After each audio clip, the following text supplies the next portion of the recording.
So I think it can be much more difficult for nurses to feel comfortable saying no to other people because they don't want to upset anyone. They're interested in keeping people happy and caring for them to the best of their ability. So saying no and setting clear boundaries doesn't come naturally. What are 7 key principles that can guide healthcare professionals in enhancing self-care and preventing burnout while thriving as caregivers? Let's talk all about it with UK-based resilience coach, author, and trainer Sarah Kuipers, right here on episode 398 of The Nurse Keith Show. Hey there, this is Nurse Keith. This podcast is always about you, your personal and professional development, your career, and the healthcare system in the bigger picture. And I'm here to share education, ideas, diatribes, and informative interviews with some of the most inspiring people from the worlds of healthcare, nursing, entrepreneurship, medicine, and beyond. I love having you along for the ride, and I thank you from the bottom of my podcaster's heart for being part of the growing Nurse Keith Nation. If you'd like to help other people find the show, please consider leaving a rating and review over on Apple Podcasts, Google Podcasts, Amazon, Spotify, or any other podcast app you happen to use. And please consider becoming a patron at patreon.com/Nurse Keith, patreon.com/Nurse Keith. I appreciate my patrons, my reviewers, and my listeners oh so very much. Please head over to nursekeith.com to find the show notes for this episode in the drop-down menu labeled podcasts. So as I mentioned, we are here with Sarah Kuipers, a UK-based resilience coach, author, and trainer, friend of the pod, and my new friend and colleague. And Sarah, the first question I want to ask you is, what led you to study burnout and well-being in healthcare professionals? What was the moment in your life that made you think, oh my gosh, this is something that really needs my attention right now?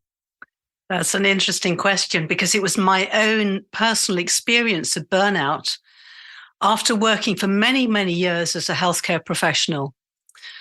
I started my work initially as an osteopath and naturopath, and then later trained as a homeopath. But my real love was hypnotherapy. And for many years, I was fantastically effective at helping my clients master stress and balance their lives. But I was not so good at practicing what I preached, because alongside running a practice, I was bringing up 3 boys as a single mother. So from the ages of 4, 6, and 8, I was the sole carer and provider for them. And I found it really hard to look after myself, as well as my clients, and also my family. So eventually, I became depleted. I became more and more exhausted. And I started to dread going into work in the morning and felt like I had absolutely nothing left to give. So I came to a stage where the wake-up call was when I had 6 clients cancel on one day, cancel their appointments. And I thought, wow, that's a very clear message from the universe. It's time to stop. So I experienced burnout very much myself, and I had to stop work. I referred all my clients to other practitioners. And I was very fortunate. My youngest son was just about to leave home, so I could take a 3-month sabbatical. And during that sabbatical, I took time off for traveling. I spent a month actually crewing on a boat in the Caribbean, a sailing boat. I love to sail. And then I backpacked around Peru. And that gave me plenty of time to stop, relax, refresh, replenish, but also plenty of time for reflection.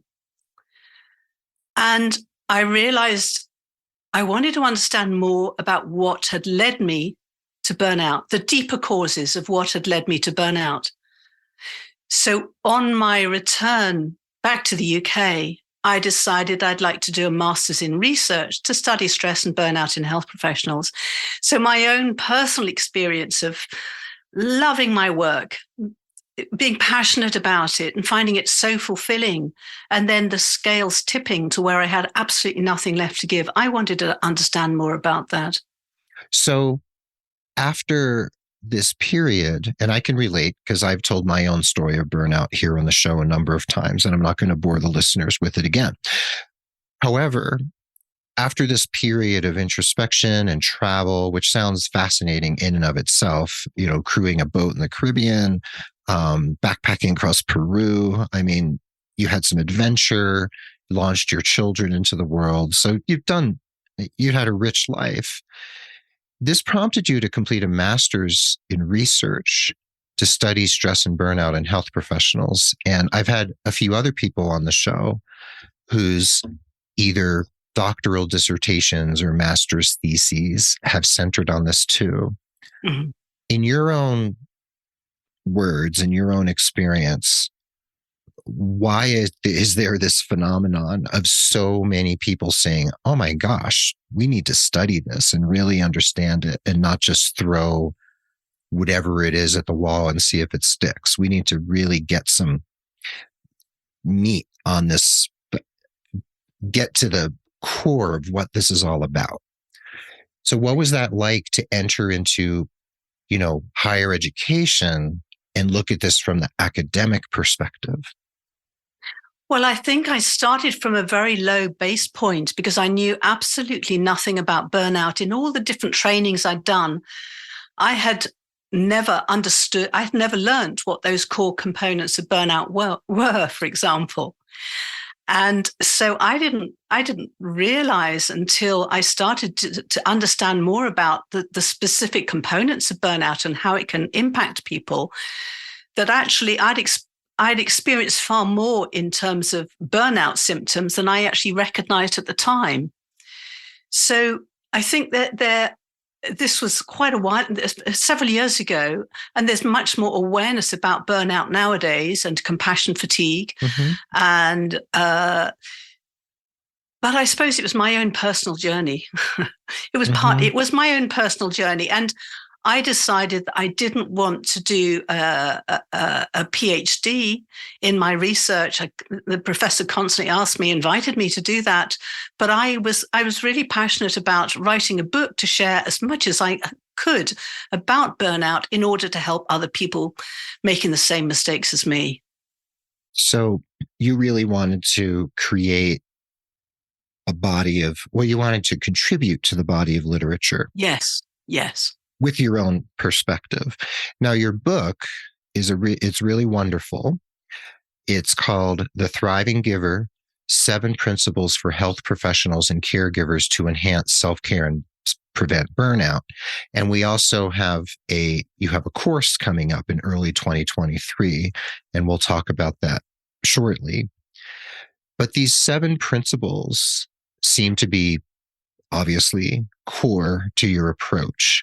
Do you want to just kind of lay the groundwork for us in terms of the 7 principles? Yes, the first principle, which was kind of unexpected for me, is very much around creating supportive beliefs and behaviors that encourage us to take good care of ourselves. Because that was one of the core elements that I looked at in terms of my burnout research. And it was an unexpected component for me about what can very often precipitate or increase susceptibility to burnout. So what I discovered is that for many people who are drawn to the health and caring professions, they are natural caregivers. And very often they tend to overgive and always look after everybody else and ignore their own needs. And so the first principle that enables us to take good care of ourselves and avoid burnout is creating supportive beliefs and behaviors that enable us to prioritize our own needs. And what I discovered is that, and what I've seen in so many clients that I've worked with, is that very often the patterns and the behaviors that we develop as children in our childhood are the very ones that very often hold us back from taking good care of ourselves. For example, I was a peacekeeper. I was a people pleaser when I was young as a child. And in wanting to keep everyone happy, it made it much more difficult to set clear boundaries and to think about my own needs, because I was always trying to keep everyone else happy. And some of those common traits occur very often in health and care professionals. I do believe that many of us are drawn to the profession as a result of our own childhood experiences. And so that for me is the foundation of creating a nurturing and balanced life, is to believe that it's okay to take good care of ourselves. It's okay to say no.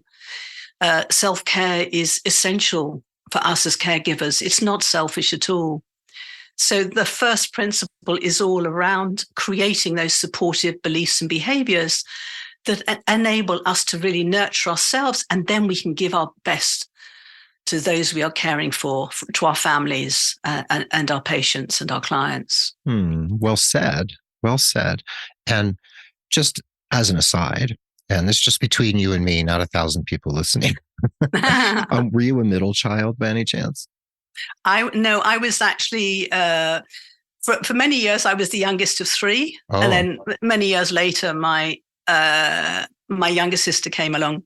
I see. Okay. So not a classic middle child syndrome. No. Yeah. Wonder how many nurses out there and healthcare providers are middle children who were peacekeepers and caregivers. There's probably been a study on that. I would imagine so. Yeah. So this second principle is understanding what's happening. And nurses, the whole nursing process is based on assessment. We have to gather data before we can really make a nursing diagnosis, put together a treatment plan, then evaluate that plan once we've operationalized it. So is this part super important for us to do a deep dive assessment to understand what's happening with us and, what the telltale signs might be? I think it can be really helpful. I mean, for example, I was coaching a nurse a short while back, and she was sharing with me all of the symptoms that she was experiencing, and she thought she was just going crazy. But I said, oh, you're experiencing many of the classic signs and symptoms of burnout. And it kind of made sense to her. And she felt much more relaxed when she knew, actually, this is kind of part of the syndrome of burnout rather than something else happening to her. So I think we need to recognize the signs and symptoms and the warning signs of those three components of burnout in order to pay more attention to our own needs and to recognize them. Mm-hmm. So assessment, nurses can relate to that because that's what they want to do. Yes. Now, principle 3 then leads us to transforming our thoughts and emotions. This is where we begin to take concerted action, right? It is. And it's where we begin to take concerted action in terms of we can put some effective tools and strategies into place. And so I structured the book with starting off with principle 1. But in practice, what many people need is actually to find effective tools to deal with and help them to process the emotional distress, for example, to begin with, before they can start to explore those underlying beliefs and behavior patterns that are not supportive. It's like they might need some acute relief from the emotional distress. Mm-hmm. So, yeah, and you mentioned in that section of the book, expressive writing, gratitude, which there's lots and lots of information out there about the effects of gratitude when we feel it, when we express it, when we write it or say it. Yes. And that reaching out for help, which is very hard for many nurses. It is not, like you said, we give and give and give, but admitting we need help and then actually allowing ourselves to ask for it and receive it is hard. And you say that it takes courage. It's a sign of courage to ask for help.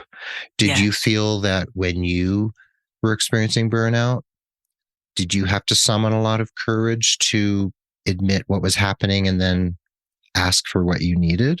Was that your experience personally? I learned that later. Later. I was Okay. not very good at asking for help prior to burnout. Mm-hmm. It was one of the things that I've learned. I've learned the value of asking for help and reaching out for help and having a really good support network, which I did not have before. Are you good at asking for help now? I certainly am. Yes. Yeah, I am too. I'm pretty good at it too. I think it's a skill. It's kind of like you can actually enhance and increase your emotional intelligence. That's actually possible. Mm-hmm. You can learn to ask for help. You can learn skills and strategies. There's lots of things that we can do if we're willing. And your fourth principle is interesting because I've been working on this myself. Mm-hmm. It's calming our anxiety. Yeah. And I've been using vagus nerve stimulation, working with the vagus nerve to do that. Right. But you have some particular tools and techniques. What are a few of your really top ones that hold a lot of meaning for you and that you find actually are efficacious for many people? I have used, I introduce in the book 3 different conscious breathing exercises where you're consciously controlling how you're breathing. And I personally, and for many of my clients, have found that an incredibly effective way of calming the nervous system down, because it's one of the few direct ways that we can actually have an impact on activating that parasympathetic nervous system. So I'm very keen on the conscious breathing exercises. And what I've actually, prior to the pandemic, I used to teach medical students different relaxation strategies. And so each day we'd focus on a different one. And the breathing exercises almost unanimously were the most popular because they're very quick and easy to learn. And many of the students notice almost immediate benefits. Whereas I'm very aware that for other people where there's a chronic stress response going on in the body, it's the repetition and the regular repetition of those breathing exercises that can create very effective change. But it requires a little bit of persistence for some people. Mm-hmm. Yeah. And one thing I like about your book and your approach is that on the show, I've been talking over time about how a lot of the approaches these days to self-care and wellness focus on, I guess some of it feels a little superficial. Mm-hmm. You know, take baths, take walks, light candles. I mean, those are all good things. And I always say that, like, I don't want to cast aspersions. Yeah. However, I think, and I've found with the people I've interviewed who really seem to have something of substance to offer, that we have to go deeper. Yeah. And I think what I appreciate about your work and your book is that you talk about, you know, supportive beliefs and behaviors. So we're doing some like deep psyche work in a sense, and that inner transformation that has to happen. And then bringing in all these tools like conscious breathing and other tools that you have here. And you do mention in Principle 7, we'll talk about what you mentioned there. So I think we do have to go deeper because these last several years, 2-3 years, have been really difficult for everyone around the world. Yes. And it doesn't seem like there could have been a better time for you and your book and your upcoming course that we'll also talk about for people to latch on to some of these ideas. And before we take a break, I just want to ask you, how is your approach to managing stress and cultivating resilience different from other things you've seen out there? What are some of the things that you think are really the key that people might not find elsewhere? I think that what I call the self-care saboteurs, those patterns and behaviors that holds back from taking good care of ourselves are not covered enough in much of the literature. So I do feel that that's an absolute key foundational element of my approach, which does not necessarily appear in other books or literature. Hmm. And I also recognize that everybody is an individual. So what works for one person doesn't necessarily work for another. So that's why within each of the principles, I offer a range of choices of of different strategies that people might like to try, especially in that toolbox of strategies, principles 3 to 7, because we are all so different. So what works for one person will definitely not work for somebody else. And we need the choice. Right, exactly. So when we come back from the break, I'd like to talk about principles 5, 6, and 7. I'd like to talk about your upcoming course that's launching in early 2023. And then there's a few other extra questions I'd like to ask you. And perhaps you could read us a short passage from the book that might give people a little taste of it in your own words. So does that sound good for the second half? Yes, that sounds good. I'll look for a passage. So we will be back momentarily with part 2 of episode 398 of the Nurse Keith Show with Sarah Kuipers, coming to us from the UK, resilience coach, author and trainer, and author of The Thriving Giver. We'll be right back. Hey everyone, let's take a quick pause for the cause, shall we? Thanks for being a valued listener of the Nurse Keith Show. And if you'd like to help other people find the podcast, please consider leaving a rating and review over on Apple Podcasts or Spotify. This really helps propel the show and grow our audience. And I truly appreciate everyone who's already taken the time. And if leaving a public rating review isn't your thing, why not tell a colleague about the Nurse Keith Show by sending them a link so they can listen for themselves? After all, word of mouth is the most organic way for me to reach those who truly need to tune in. So if you'd like to do me a solid, please consider leaving a rating review or telling a friend or colleague. And by doing so, you'll be helping the Nurse Keith Show reach more and more nurses and healthcare professionals all around the world. Now, let's get back to today's conversation.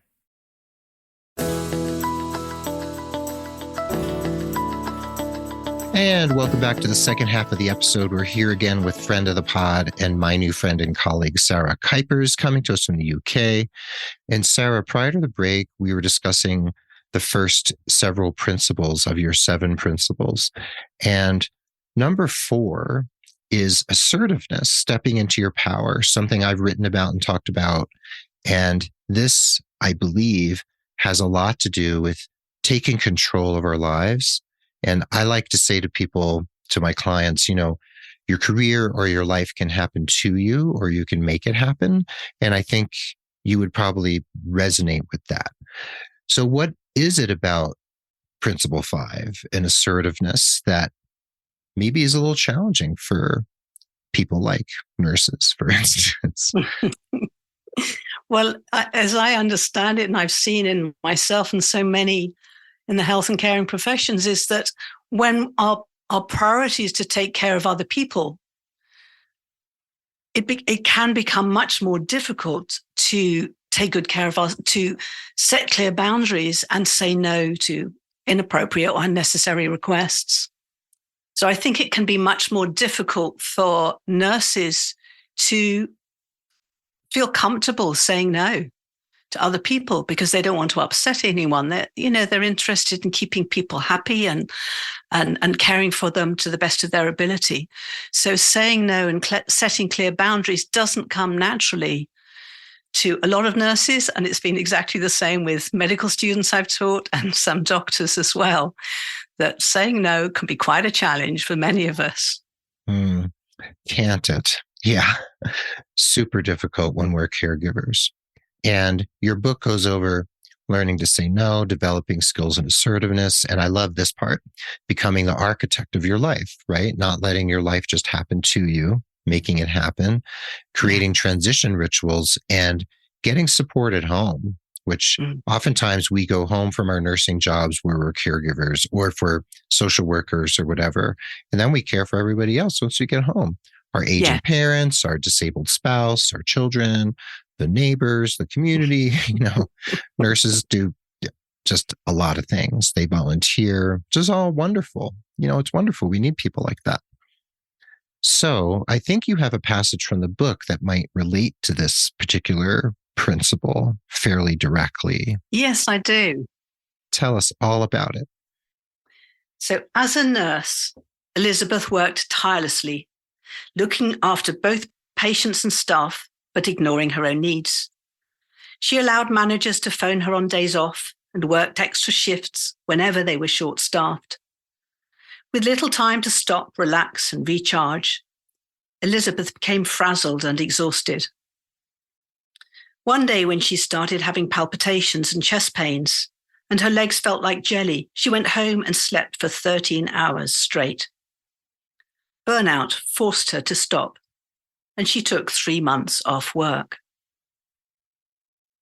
In the first coaching session with me, when encouraged to reflect on her life, Elizabeth recognized how for years she had put everyone else first: her ex-husband, her daughters, her patients, or the staff in her ward. Taking too much responsibility for others, she had been the fixer, the doer, the rescuer. She had stood up for everyone else, but not for herself. In the coaching session, when Elizabeth worked through the exercises around supportive beliefs, she encouraged herself to pay attention to her own well-being, speeding up her recovery. She bought herself the puppy she'd always wanted and started growing vegetables and making jewelry. Her wife, Kathy, was delighted that Elizabeth had become more open to receiving, and her bubbliness and zest for life had returned. So on returning to work, Elizabeth was able to give from a space of replenishment rather than depletion. Her patients received better care. She now asks other nurses to cover for her when she needs a break and takes time off whenever possible after working extra hours. Having let go of the need to be everything to everyone, she sets a great example of self-care to the team. Wow. Okay. So a nurse who decided to take the bull by the horns, in a sense, learn to take care of herself, learn to have what we call often boundaries, setting boundaries, saying no. I often use the example of things like, okay, I'll work on my 50th wedding anniversary. We'll celebrate the day after, things like that. And there can be somewhat of a martyr syndrome that we can get locked into. And this particular person seems to have overcome that. And that must have felt amazing to her to make that switch. Did she give you any feedback about what it was like to be in a new place of saying no and asking for help? Did she tell you what that was like for her? I think she really appreciated it, but it was surprising for her because she had always considered herself as very assertive because she stood up for everyone else. Mm-hmm. So as soon as she realized actually she needed to do that for herself, it became very easy. It was just kind of the light switch came on, and it was quite transformative for her. It was wonderful to see how her life changed. That's really wonderful. So she became the architect of her life. Yes. Right? Yeah. Absolutely. And she started asking for help and saying no. And man, that's tough for so many people, isn't it? It sure is. Nurses and caregivers, especially. Now, Principle 6 gets into some things that I've talked about on the show before, which is replenishing your energy. And you mentioned the word fun, which some people who work really hard and focus on giving, fun isn't really part of their vocabulary. And you may or may not have heard some of my interviews here on the show with Caroline Cardenas. She's a friend of mine who just finished her doctoral dissertation on the science of play out in California. She's a hula hooper and a hoop dance teacher, and she's deeply studied the science of play. And people may dismiss play and fun as childish, but her assertion is that we actually need to stay in touch with what we were able to do as children so naturally, which is have fun. And you mentioned music, creativity, the joyfulness of exercise, spending time in nature. So Do you find that your clients are open to doing these things, especially if they're the types of people who've never done them before? I think they are, once they recognize the importance of it. And I think one element of having fun that can be particularly relevant for nurses is if they're working in an environment with patients who are traumatized, suffering, or in distress. It's very easy for them to feel that trauma or suffering or distress themselves. So one of the benefits of having fun and getting in touch with those really pleasurable feel-good hormones is that it helps to counteract the distressing elements of the emotional burden of the work of a nurse. So I think the fun element, it has many multiple benefits, as well as replenishing your energy. But accessing those positive feelings and emotions is a really healing part that anybody who works with those who are suffering and in distress a lot need to be aware. That's a benefit when we can access those feelings ourselves. And my wish, my vision is that there would be more employers, organizations, facilities, healthcare systems that would recognize this, make time for it, and actually actively encourage it. And like I've talked about with other guests and in some of my writing, that, bringing nurses pizza and giving them tote bags and candy at Nurses Week or whatever are fine. Those are lovely gestures, it's just nice. People love food. They love to receive gifts. And we always say, like, okay, first give them more money, which is nice. But also actively encourage and even have programs that provide opportunities for these sorts of activities. Now that might seem laughable to a lot of people listening. Do you know of any organizations? You don't have to name them, but have you seen organizations in the UK or elsewhere that actually, promote these sorts of activities? Is anyone out there doing this?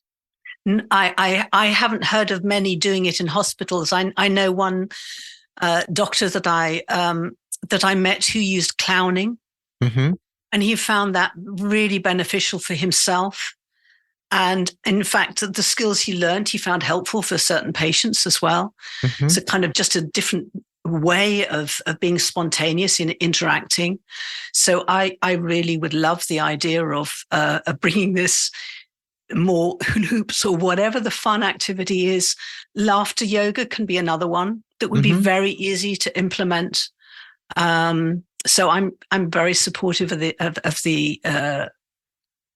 the idea of bringing that to nurses and doctors. Yes. Yeah. I used to be a laughter yoga leader. I studied with Dr. Madan Kataria, who created it. He lives in India. So yeah, I understand that. And I have done it as a leader years ago, with some healthcare providers back in the day. So yeah, some of these things are easy. They don't even need any equipment of any kind.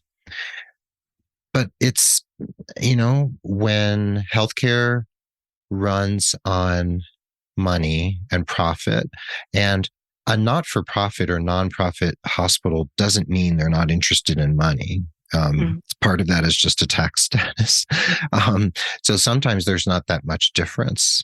So we see the same dynamics in nonprofits as for-profits. And that's probably the same in the UK too, I'm sure it's the same. And the irony is, if only they would spend out on those kind of activities, the stress levels would go down, the burnout rates are likely to go down, people are less likely to make mistakes. If they find a way of handling their stress more effectively, I'm sure it would be very cost effective.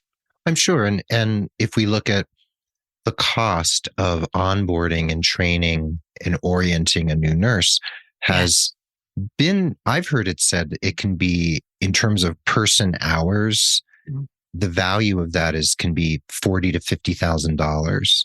So if we have a high level of attrition, which we actually do from the nursing profession and other helping professions right now, this would be,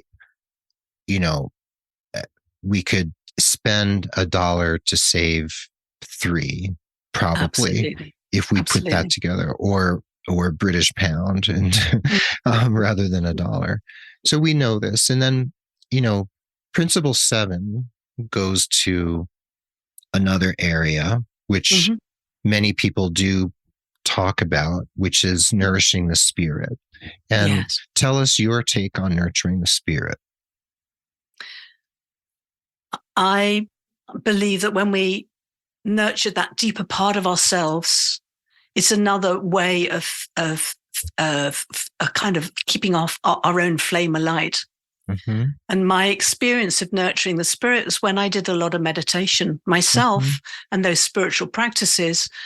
What was really interesting is that I was able to remain much more compassionate and centered and present with clients who are really troubled and distressed. And I am sure, I have absolutely no doubt that a very regular meditation practice prevented me from burning out many years earlier. Yes. And some people use meditation, some people use prayer, some people use rosaries. It all depends. Some people use sacred texts. There are a lot of faith-based people out there, all over the world, millions and millions of faith-based people. So, I often say, people on this who listen to my show regularly know I'm a big supporter of psychotherapy and counseling. Mm-hmm. However, I also try to always remember to mention faith leaders. Sometimes people feel safest going to a faith leader who they trust, right? So it all depends what your spiritual bent might be. So if, say, I'm a nurse out there and I think I'm heading towards burnout, like I'm starting to see some of the symptoms, what are some of the very, very first steps I need to take to begin to address it and head things off at the pass?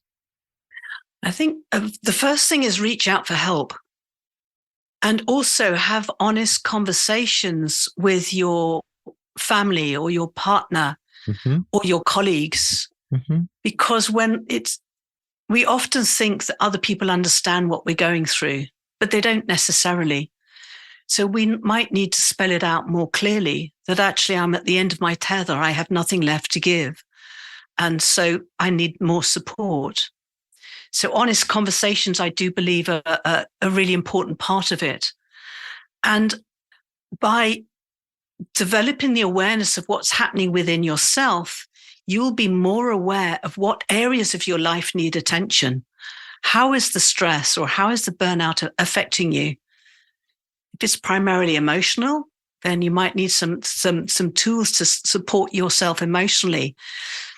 If the stress response in the body is highly activated, you might need to calm the anxiety, calm the nervous system down. If you're completely depleted, that's an area that needs attention. So everybody who's experiencing burnout might need something different. And there's also an element of you might need to step back for a bit. And that's really, really hard for people to do, especially if finances are tight or they don't have support from anybody else. But sometimes it's necessary, or to cut down your hours, or to change something. And that's why I have that chapter in my book, Enroll Support at Home, reaching out for more support at home. Because very often a nurse might do too many tasks at home and not enroll the support of their family or their children, who could take more of that responsibility from them. Good point. Delegation. Delegation is really, really important. And I do believe that one really important element of burnout is that it can be a very powerful catalyst for change. It doesn't mean the end, but it's an indication that something needs attention. I love that. So speaking of things that nurses can do, or other healthcare professionals and caregivers can do, is your book, obviously, The Thriving Giver. And there'll be a link to that so people can purchase it on Amazon. And there'll be a link to your website and all of that. But you have an upcoming online course, this podcast episode is launching on December 2nd, 2022, and you have a course coming up. It's starting with a free webinar, The Three Keys to Thriving in a Caring Profession. And that's launching, I believe, on the 25th of January, 2023. Is that correct? That's correct. Yes. And is that a live webinar, or is that recorded so that people who can't make it on 25th of January can still catch it? That's going to be a live webinar with time for questions at the end, so people can ask questions. And then there will be a recording made of it for those who are unable to attend. Okay. Yes. Okay. Yes. So we'll have that in the show notes as well, so people can find out how to sign up for the webinar. Wonderful. And I'm sure it'll be on your website if people go to your website. Probably in the show notes, if you include the link, that would be helpful. We will, so that people can link in directly. It's a quicker way. Yes. And now your 7-week live online course, The Thriving Giver, which I assume is largely based on the book, The Thriving Giver, is going to launch on the 15th of February, the day after Valentine's Day, 2023. And so that's a live course. So this is something people are going to have to attend in real time, right? Or will this also be recorded and available afterwards? It's going to be a live event with, and at the end of each teaching session, there's time for questions and answers and group discussion or group coaching. But all of the teaching sessions will be recorded. So if you miss it, you can still listen to or watch the video or listen to an audio. And I'm assuming this is a course they'll sign up for and pay a fee for. That's right. Yes. Yeah. Okay. So we will have a link to that in the show as well, in the show notes, because that's important. And people will have quite a bit of time to sign up because we're launching this episode in early December 2022. Sure. And obviously, people can get in touch with you if they'd like to work with you or if they'd like to find out about other courses that might be coming up. I'm sure this is just the beginning. Absolutely. And before we go, and there's so much more we could talk about, but I want to ask you 4 quick questions that I ask all my guests. Are you game for 4 quick questions? Sure. Okay. Yeah. So the first one is, how do you define success personally and or professionally? I define success as a journey rather than a destination. And for me personally, is doing the best I can with the resources or the time that I have available. And I think that's really important for a lot of the nurses, particularly in the UK, where it's very challenging situations, a lot of shortages of staff, unbelievable pressure they're working under. So to see themselves as successful when they're doing the best they can with the resources available is really important. Excellent. Yes. Okay. The second question is, could you name, or if you don't want to name them, just describe one person who's inspired you in the course of your life? They could be living or dead. They could be famous, or just someone who you knew who none of us would ever have heard of, but who meant a lot to you. Yeah, the first person who comes to mind is a really good friend of mine who is no longer with us, but she was a psychotherapist. And she worked a lot for the social services and working with very disturbed families and individuals. And she was the perfect example of a thriving giver. She made absolutely sure that she took really good care of herself with mindfulness, with exercise, with healthy eating, with fun and pleasure and joy in her life. And as a result of that, she was able to give unconditional love, compassion to so many people through her work and her friends and family. And so for me, she was a wonderful role model of a thriving giver. Was that Carol Hart? Yes, that was Carol Hart. I dedicated the book to her. Yeah, you dedicated the book to her. As soon as you started describing her, I was like, I know I've read that. So I just looked at your book and found it. That's lovely. Now, is there a book or a movie, it doesn't have to be an absolute favorite, that's had a major impact on the way you think or the way you live your life? Oh, there's so many books, but the one that comes to mind is one I've just been reading really recently. The Mindful Self-Compassion Workbook.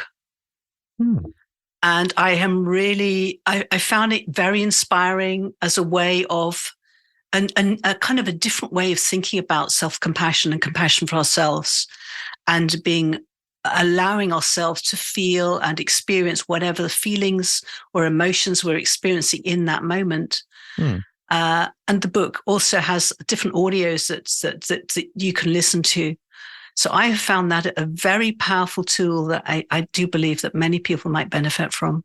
Tell us the name of that again. It's the Mindful Self-Compassion Workbook. Sounds lovely. By I have to pick that Neff. up.